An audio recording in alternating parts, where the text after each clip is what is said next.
c'était un rêve de faire un peu un regard croisé avec des collaborateurs.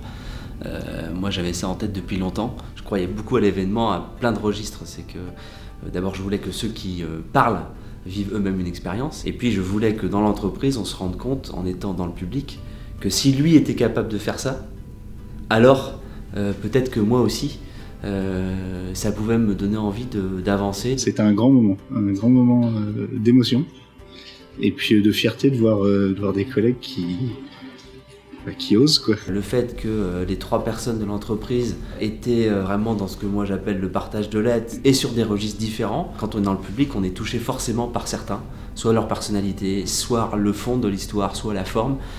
Et c'est ça qui est intéressant. Le regard qui dévisage, le regard qui envisage, c'est des choses qui m'ont parlé. Me dire effectivement on connaît pas l'histoire des gens et de découvrir comme ça 3 personnes qui se dévoilent et de savoir comment elles se sont construites, c'est hyper fort. Donc ça m'a beaucoup travaillé et puis je me suis beaucoup posé de questions sur la confiance, sur ce que ça voulait dire aussi pour moi et sur Cabane du coup, l'impact que Cabane avait eu dans la vie de ces 3 personnes-là. Le discours qui m'a le plus touchée forcément c'est celui de Flore, ce côté modestie et pathologique à chaque fois, enfin je me retrouve là-dedans quoi. J'ai du mal à dire que je suis fière de moi et ouais, rien d'en parler c'est dur. Ça m'a beaucoup touchée. Je suis assez admirative de son parcours et j'espère que je vais aussi avoir un déclic dans ma carrière où je vais me dire il faut que je lâche un peu prise et que je me fasse plus confiance. Bah moi j'ai plus le même regard, je la voyais en tant que TRH.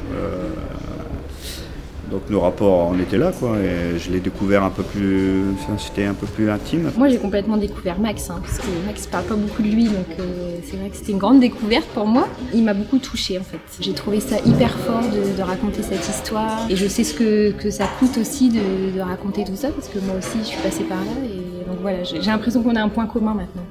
On a été fort dans ce moment-là, et on a vraiment joué le jeu de se livrer et de délivrer un message quoi. Donc, et les points communs, forcément, ça nous rapproche. C'est pas des talkers professionnels, c'est plutôt des gens qui n'ont pas l'habitude de prendre la parole en public, ou en tout cas rarement, ou en tout cas qui vont vivre l'événement comme une vraie expérience et qui vont se dire je viens dire quelque chose aux gens, mais je viens raconter aussi, vivre quelque chose pour moi. Et la confiance qu'on m'accorde en me donnant l'occasion de parler, j'ai envie d'être à la hauteur de l'événement, j'ai une forme d'engagement très forte et de fragilité finalement, parce qu'il se joue quelque chose pour moi de fort. Dans tous les regards croisés que j'ai vécus, souvent cette fragilité, moi je l'ai sentie et ça m'a beaucoup touché. Je pense à Maxime, où je sentais qu'il y avait des choses à lâcher mais sans savoir, et j'ai découvert beaucoup de choses pendant son talk. Ça fait très très peur au départ, mais ça fait du bien à la fin. Et en plus, j'étais sur un thème, moi, la confiance, quoi. Donc c'était vraiment pile poil le bon thème, quoi. Mais pouvoir donner la possibilité à des gens à qui on n'aurait peut-être pas donné la parole en priorité, de pouvoir le faire, c'est une marque de confiance de Bertrand. C'était costaud pour moi de le préparer, mais je suis content du résultat. Si tout le monde pouvait le faire chez nous, ça serait super. Moi, j'avais témoigné personnellement en tant que dirigeant sur la confiance et sur le rêve un peu humain que j'ai pour l'entreprise et le rêve client. Je trouve ça beaucoup plus fort que ce soit les collaborateurs qui parlent. Ce qui m'a marqué, c'est vraiment sur les 10 témoignages, 10 façons différentes, complètement différentes de parler de la confiance. Et donc ça m'a fait pas mal réfléchir finalement.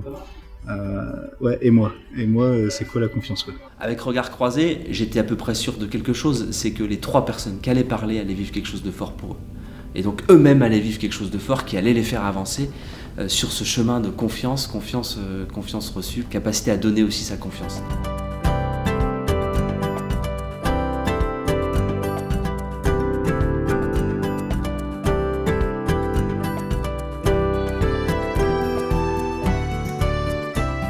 C'est un événement ponctuel, un regard croisé, mais qui a un point de départ, en tout cas moi je le vis comme ça, pour aller accompagner des mises en mouvement individuelles. Et la mise en mouvement individuelle, pour moi, rejoint un projet d'entreprise qui est au fond, quand je suis plus moi-même, que je suis plus en connexion avec ce que je suis, que j'accepte mes talents, que j'ai confiance en moi, et ben naturellement, ça va se sentir dans le lien avec les autres et ça va se sentir dans le lien avec mon client. Et comme moi, je suis dans un métier de relation et de service, eh bien, ça fait sens de dire faisons en sorte que chacun soit mieux avec lui-même, parce que ça se verra dans la relation à l'autre, ça se verra dans la relation avec le client. J'ai pas fait énormément de boîtes dans ma vie. Je crois que c'est la seule que j'ai faite qui propose des trucs comme ça et c'est trop bien. Ça sort de l'ordinaire, c'est génial. C'était un super moment et c'est un super cadeau qu'ils nous ont fait.